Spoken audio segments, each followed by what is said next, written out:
Welcome back, guys.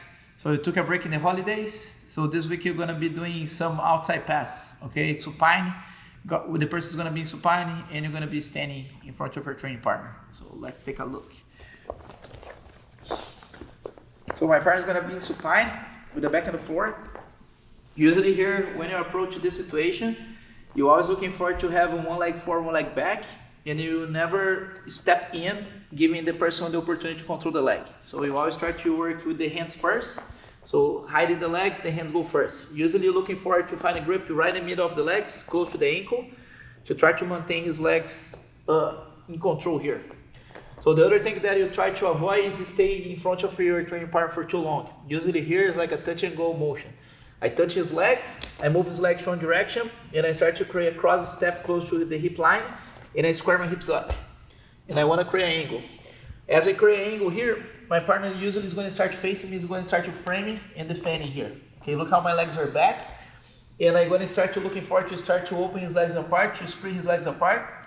And I'm looking forward to start to place my hands that is on his knee, on his hips, and I drop in this position. Okay? So now the first detail. Every time that you're passing, your head position is extremely important.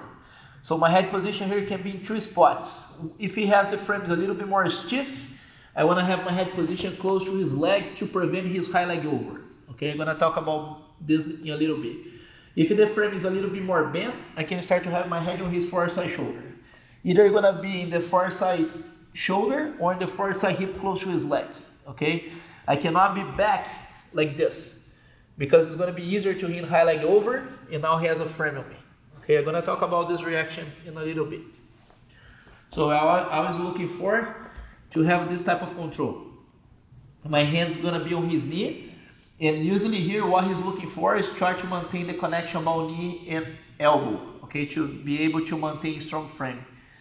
So in this position here, if I keep my weight towards him over, he's going to start to overreaction by pushing me away, okay, because there's a lot of weight he has to carry in this position. Okay, it's difficult to use his legs, only his frame carry my weight.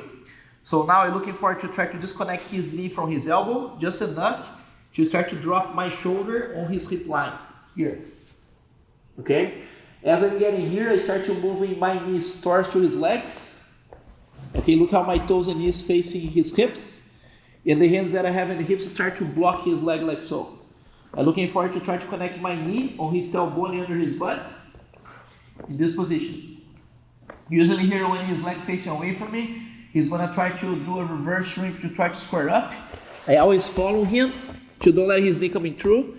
And when I start to beat him here, I'm looking forward to start to find a near side underhook or a head control to start to progress to the chest on chest connection. And start to pin my training partner down and score my points off my pass, okay, and have a good control on top. So, few details that is important here. The first one, when I touch his leg, I move his leg to one direction, and I move to opposite direction with a cross step. So if I shuffle, it takes too long to get here. So I push and I move with a cross step. When I square the leg, I start to drop my weight on top of his legs and I spring his legs apart. Okay, I need to make sure I spring his legs apart to find my inside position on his hips, and then I drop my head, either here or on the far side shoulder. When I get here, I maintain good control in the head position to try to prevent him high leg over. From here, I'm making him carry my weight. I stay here for a long period of time to make him frame and start to overextending. When I start to feel he's overextending, I start to disconnect his knee from his elbow and I start to drop the shoulder on the hip line. Now from here, I start to walk my knees under his leg. Look how my hips facing inside. Okay? As I'm moving towards to his hips, my elbows start to block the hips to prevent a hip escape.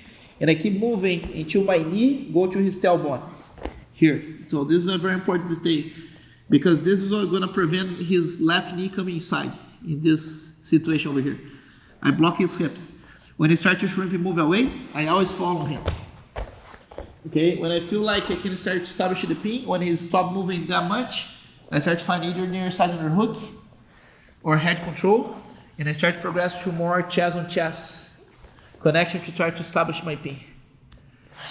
Okay, in this position, there are some common reactions one of the most common reaction is the person high leg over. When the person high leg over, there's three leg positions your partner's leg will be. One in your near side shoulder, the other one in the far side shoulder, sometimes here or sometimes inside, or sometimes the leg is gonna be over the head like so. Okay, we need to be ready from these reactions, and that's what we're gonna talk about in the next video. Okay, so stay tuned. In the next video, we're gonna talk about when the person starts to high leg over in the near side shoulder, far side shoulder, or over the shoulder. Okay, make sure you check it out.